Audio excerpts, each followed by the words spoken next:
Oke, assalamualaikum warahmatullahi wabarakatuh. Kami sekarang berada di kota Lamongan, tepatnya di Jalan Sumargo, depan stan PKL Lapas Lamongan. Kali ini kami akan mewawancarai pelaku usaha kuliner yaitu Es Permen Karet 2320. Untuk wawancara selanjutnya, mari kita lihat. Let's go. Oke teman-teman, kita sudah bersama salah satu narasumber kita di tempatnya di Taman Lapas Lamongan. Kita langsung saja ngobrol-ngobrol santai dengan Mas Yusuf Farurizal. Oke Mas Yusuf, Mas Yusuf ini asli dari mana dan kalau boleh tahu umurnya berapa ya? Saya asli dari Desa Dumbe Agung, Kecamatan Kembambau, Kabupaten Lamongan. Umur saya 24, tapi tahun ini 25 ya. Seperti itu. Masih muda ya Mas ya? Oke, usaha ini berdiri sejak tahun berapa ya Mas ya? Usaha ini masih sebatas seumur jagung ya. Jadi mulainya itu awal Maret 2021 seperti itu. Oke, terus perilis pertama usaha Es Permen Karet ini siapa Mas kalau boleh tahu? Perilisnya jadi di Lamongan ini yang pertama ya. Ada di Lamongan ini perilisnya awalnya ya saya bersama ada karyawan satu lah seperti itu. Jadi kebetulan di Lamongan belum ada, jadi dari Surabaya saya bawa ke Lamongan Es Permen Karet ini. Oh ya Mas, kalau saya ketahui kan Es Permen Karet ini kan di Lamongan sangat ramai ya Mas. Maksudnya pengunjungnya itu sangat banyak dan bahkan Es Permen Karet 2320 ini sangat viral. Apa sih Mas salah satu ciri khas dari Es Permen Karet ini? Ciri khasnya mungkin yang pertama itu dari cita rasanya seperti itu. Jadi cita rasanya di sini ini tanpa pemanis buatan. Jadi banyak orang yang habis minum sekali itu pasti ketagihan, balik lagi seperti itu. Dan yang kedua itu dari segi harganya sangat murah dan merakyat, cuma 4.000 aja seperti itu. Jadi yang membuat di sini viral itu mungkin dari ketika satu dia itu merasa puas pasti ngasih tahu temennya, habis itu semakin banyak yang mampir ke sini seperti itu. Itu ya. Oke. Terus bagaimana sih strategi marketing dalam menggunakan usaha Es Permen Karet ini? Dari segi marketing, saya yang pertama itu yang utama itu dari saya persiapkan rasanya terlebih dahulu. Jadi kalau rasa itu sudah oke, nah otomatis nanti kepuasan pelanggan itu akan kembali. Dalam segi marketing selama ini mulai awal Maret sampai Juni ini, yang pertama itu yang utama ini ya, saya harus punya sampel video 1 dan foto 1 minimal seperti itu. Itu saya awali, saya harus punya sampel video 1 dan foto 1. Nah itu nanti tinggal melempar ke teman ataupun saudara ataupun yang mendukung seperti itu. Contohnya seperti bikin story ataupun nanti nge-tag ke Es Permen Karet Lamongan ini.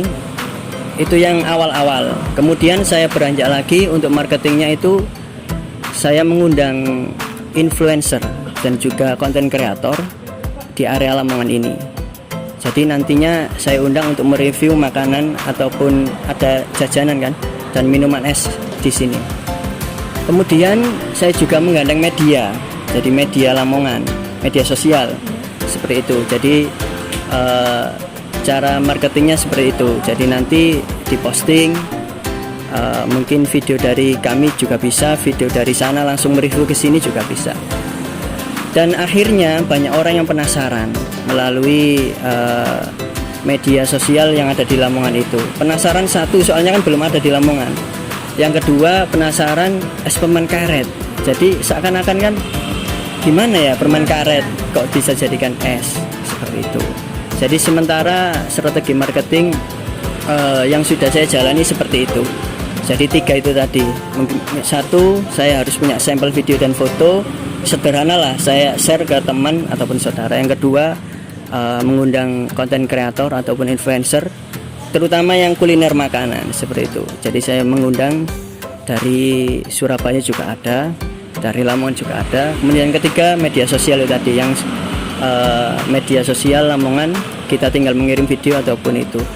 Untuk selanjutnya mungkin marketing saya akan mengemas eksperimen karet ini nantinya lebih rapi lagi seperti itu. Jadi nanti mengundang istilahnya seperti influencer, mungkin kayak model-model seperti itu. Jadi dia yang punya bakat apa, jadi nanti slogannya apapun profesimu minumnya es permen karet seperti itu. Jadi entah dia berprestasi di bidang apa, nantinya akan saya undang ke sini untuk memperbaiki ya, untuk biar lebih luas lagi tingkat kepercayaannya seperti itu. Terima kasih. Lalu berapa sih omset penghasilan perharinya? Apakah kadang itu naik atau gimana gitu? Dan berapa modal awal membuka usaha es permen karet ini, Mas? Apakah modalnya sudah kembali atau gimana? Oh ya, jadi untuk yang pertama, untuk modalnya itu sekisaran antara 14 juta ya. Jadi dikatakan banyak ya banyak, sebenarnya sedikit seperti itu. Jadi mungkin yang banyak ini karena sewanya setahun 8 juta. Jadi dan lain-lainnya itu mungkin lebih sederhana kok. Anda kan punya tempat sendiri mungkin modalnya lebih sedikit seperti itu. Jadi sebanyak itu tadi itu mungkin karena tempatnya seperti itu. Kemudian untuk omsetnya per hari, ya namanya baru merintis itu kita nggak boleh berfokus sama keuntungan seperti itu. Jadi bagaimana orang mengenal terlebih dahulu. Jadi awal-awal keuntungan itu hampir minus seperti itu. Tapi di situ saya lakukan evaluasi, dan kemudian bulan pertama itu mulai naik. Bulan pertama itu turun kan, habis itu mulai naik di bulan kedua. Habis itu kita bertemu puasa Ramadan. Nah, di situ sudah mulai naik, dan habis Lebaran ini hampir stabil sesuai Ramadan tadi. Jadi kalau saya menilai omset itu ya ada sih hitungannya, tapi saya biasanya takaran sama banyaknya cupnya di sini yang terjual. Jadi awal-awal dulu mungkin cuma 100, itu masih awal ya, yang min itu yang cuma 100 cup. Kemudian stabil itu 200 cup. Target saya sih selama sehari harus 200 cup. Kemudian di bulan Ramadan itu meningkat berkali-kali lipat. Jadi sehari itu stabil normal waktu Ramadan itu antara 500, 600, hampir sampai 700 seperti itu. Berarti berapa kali lipat itu. Kemudian selesai Lebaran itu stabil antara 300 cup, 400 cup, paling rame ya 500 cup. Jadi sekarang stabilnya ya antara 300-400 cup tiap hari seperti itu. Oh ya, terima kasih. Apakah es permen karet ini sudah mempunyai cabang, Mas? Dan kalau ada, cabangnya di mana saja? Oh iya, jadi untuk pusat di Lamongan ini kan di sini ya, di depan lapas Lamongan ini. Dan kemudian ada yang bermitra. Jadi saya setiap kecamatan saya jatah 1 seperti itu, setiap kecamatan. Jadi untuk sementara ini yang sudah berjalan yaitu Kecamatan Gelaga, kemudian Sarirejo, Karanggeneng, kemudian Kembambau, kemudian Balun, Turi, yang terakhir itu Mantuk. Berarti sementara masih ada 6, dan ini yang masuk juga banyak, tapi kami akan membatasi seperti itu. Jadi enggak langsung saya terima semuanya, enggak. Jadi saya juga melihat stok bahan di sini seperti itu. soalnya bahannya kan ngambil di Surabaya seperti itu. Jadi sementara kecamatannya sudah jalan itu tadi berjumlah 6 anak cabang seperti itu. Terima kasih. Berarti cabangnya yang terbesar itu di Lamongan itu di sini ya Mas? Pusatnya itu? Iya, pusatnya. Mungkin ini yang terakhir ya Mas, mungkin ada motivasi tersendiri dari Mas Yusuf untuk teman-teman semua atau para pemuda yang nantinya itu ingin merilis usaha sendiri seperti Mas dan bisa sukses sampai sekarang ini. Mungkin dari saya sederhana ya. Jadi usaha itu bukan hanya dipikirkan, tapi harus dikerjakan seperti itu. Jadi sehebat-hebatnya kita berencana, tapi kalau kita tidak action, tidak melakukan, maka bisa dikatakan bisnis itu nol. Seperti itu. Itu sederhana yang pertama. Yang kedua, ketika usaha itu, ketika kita mau terjun usaha, kita harus berani. Berani apa? Berani rugi. Kalau kita memulai usaha terus khawatir, oh engkau rugi, nggak dapat untung, itu namanya mental masih belum punya istilahnya belum punya keberanian seperti itu. Jadi yang kedua itu tadi, istilahnya ketika kita terjun ke usaha, kita harus siap rugi seperti itu. Namanya usaha pasti ada resikonya. Kita harus siap untung, siap rugi. Bukan hanya minta enaknya aja, siap untung seperti itu. Jadi itu yang kedua. Jadi saya simpel aja. Jadi yang pertama harus punya rencana, action, evaluasi seperti itu.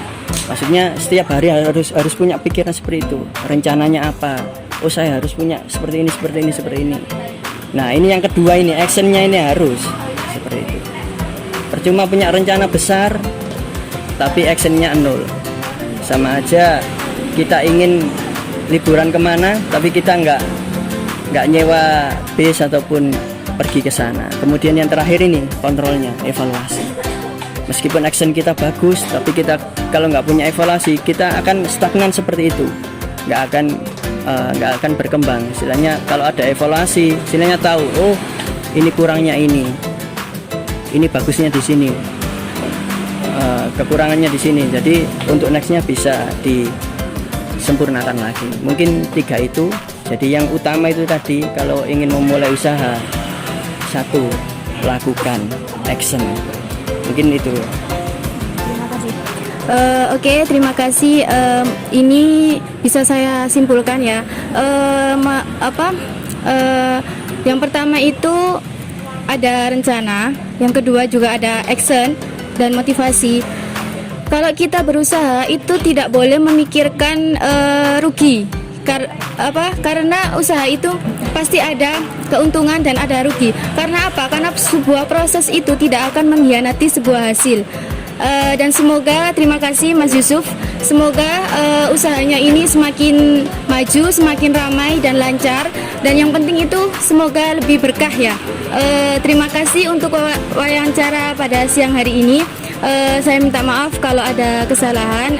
Terima kasih. Saya akhiri. Wassalamualaikum warahmatullahi wabarakatuh. Baiklah teman-teman, demikian tadi wawancara kami dengan pengusaha muda yakni Mas Yusuf Fahrul Rizal. Beliau adalah pengusaha es permen karet 2320 yang sedang viral pada masa ini. Kemudian ada pesan dari beliau yakni beranilah memulai usaha dan jangan takut untuk rugi. Dan satu lagi ada pesan yang beliau sampaikan kepada kami tadi yakni beranilah berencana, lalu melakukan dan lakukan evaluasi. Demikian tadi yang bisa kami sampaikan, kurang lebihnya kami mohon maaf yang sebesar-besarnya.